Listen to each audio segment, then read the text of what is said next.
Perkenalkan, nama saya Vanessa Riagata dengan NIM 032 dari Prodi D3 Keperawatan. Di sini saya akan menjelaskan tentang laringitis. Laringitis adalah kondisi peradangan yang menyebabkan pita suara membengkak sehingga suara menjadi serak. Pita suara sendiri merupakan lipatan membran mukosa pada laring. Saat mengalami peradangan, suara yang terbentuk dari udara dan melewati pita suara akan menjadi parau. Namun laringitis umumnya dapat sembuh dengan sendirinya dalam waktu 2-3 minggu. Kendati demikian, jika penyakit ini bertahan dalam waktu yang lebih lama, ia dapat berkembang menjadi laringitis kronis. Laringitis kronis pun nantinya membutuhkan waktu yang lebih lama untuk sembuh. Penyebab laringitis. Laringitis umumnya disebabkan akibat terlalu banyak menggunakan suara dan mengalami infeksi virus. Ada beberapa penyebab antara lainnya. Yang pertama, trauma atau kerusakan pada pita suara. Kedua, reaksi alergi. Yang ketiga, pneumonia. Yang keempat, penggunaan obat kortikosteroid sirup. Yang kelima, mengaring dan teritisnya laring. Keenam, infeksi saluran pernapasan atas akut. Yang ketujuh, infeksi bakteri atau jamur. Yang kedelapan, bronkitis. Yang kesembilan, gastroesophageal reflux (GERD) atau GERD, atau naiknya asam lambung ke tenggorokan lewat kerongkongan. Yang ketujuh, bahan kimia dan stimulator.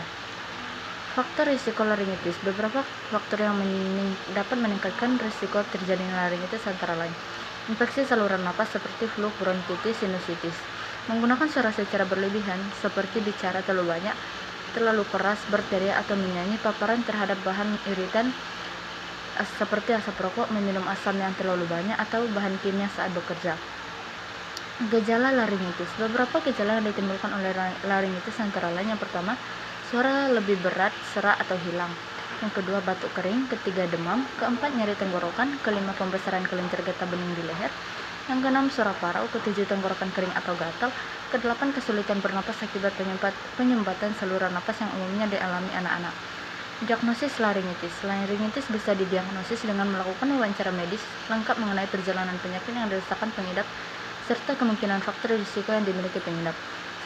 Selanjutnya, dokter akan melakukan pemeriksaan fisik yang berfokus pada bagian laring untuk membantu memastikan diagnosis serta menentukan penyebab yang mendasarinya. Dokter akan meminta untuk dilakukan pemeriksaan darah dan dahak untuk menilai infeksi virus, bakteri atau jamur. Pemeriksaan laringoskopi dengan menggunakan alat endoskopi yang dimasukkan melalui mulut atau hidung. Endoskopi adalah suatu alat khusus berbentuk selang yang dilengkapi dengan kamera dan lampu pada ujungnya. Saat dilakukan laringoskopi, dapat juga dilakukan dengan biopsi jika diperlukan, yaitu dengan mengambil sampel jaringan yang diperiksa ke laboratorium guna mengetahui penyebab yang mendasari terjadinya laringitis. Pengobatan laringitis. Sebagian besar kasus laringitis dapat sembuh dengan sendirinya dalam waktu 1 minggu tanpa penggunaan obat-obatan. Pemberian obat-obatan bertujuan untuk mengurangi gejala yang dirasakan pengidap serta mempercepat proses penyembuhan. Selain itu, bisa juga melakukan perawatan di rumah untuk meredakan gejala laringitis seperti mengurangi bicara dan jika harus berbicara gunakan suara pelan. Yang kedua, mengonsumsi permen mint dan berkumur dengan air garam hangat untuk membantu melegakan tenggorokan. Yang ketiga, mengonsumsi obat pereda nyeri dan penurun demam yang relatif aman seperti paracetamol dan ibuprofen. Yang keempat, mengonsumsi banyak air putih untuk mencegah dehidrasi. Kelima, menghindari udara yang kotor dan berdebu. Keenam, menghindari minuman yang mengandung kafein dan alkohol. Ketujuh, menghindari dan menghentikan kebiasaan merokok. Dan kedelapan, menggunakan inhaler yang mengandung mentol untuk melegakan pernapasan. Kesembilan, menggunakan humidifier atau vaporizer untuk mengatur tingkat kelembapan udara sehingga udara yang dihirup bukan udara yang kering. Selain itu, laringitis juga bisa diatasi dengan memberikan obat-obatan yang sesuai dengan penyebab laringitis, seperti jika disebabkan oleh alergi, maka disarankan untuk menghindari pemicu alergi serta dapat diberikan oleh antihistamin. Jika disebabkan oleh infeksi bakteri, maka diperlukan pemberian obat antibiotik. Jika disebabkan oleh penyakit GERD, maka diperlukan pemberian obat yang dapat menurunkan kadar asam lambung. Komplikasi laringitis. Pada beberapa kondisi laringitis yang tidak diatasi dengan baik dapat menyebabkan infeksi.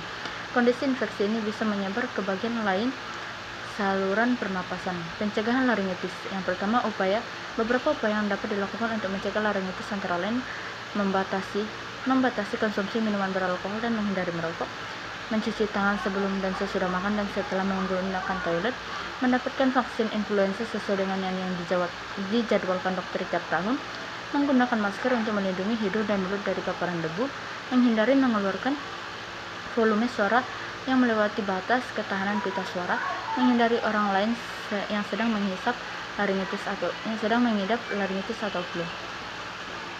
Menghindari pencetus alergi bagi pengidap alergi, menghindari posisi terbaring setelah selesai makan, meninggikan bantal saat tidur untuk mencegah asam lambung naik ke tenggorokan, mengonsumsi banyak air putih untuk mengencerkan dahak di tenggorokan, mengonsumsi makanan sehat kaya vitamin A, C, dan E yang banyak terdapat pada buah, sayur, dan biji-bijian.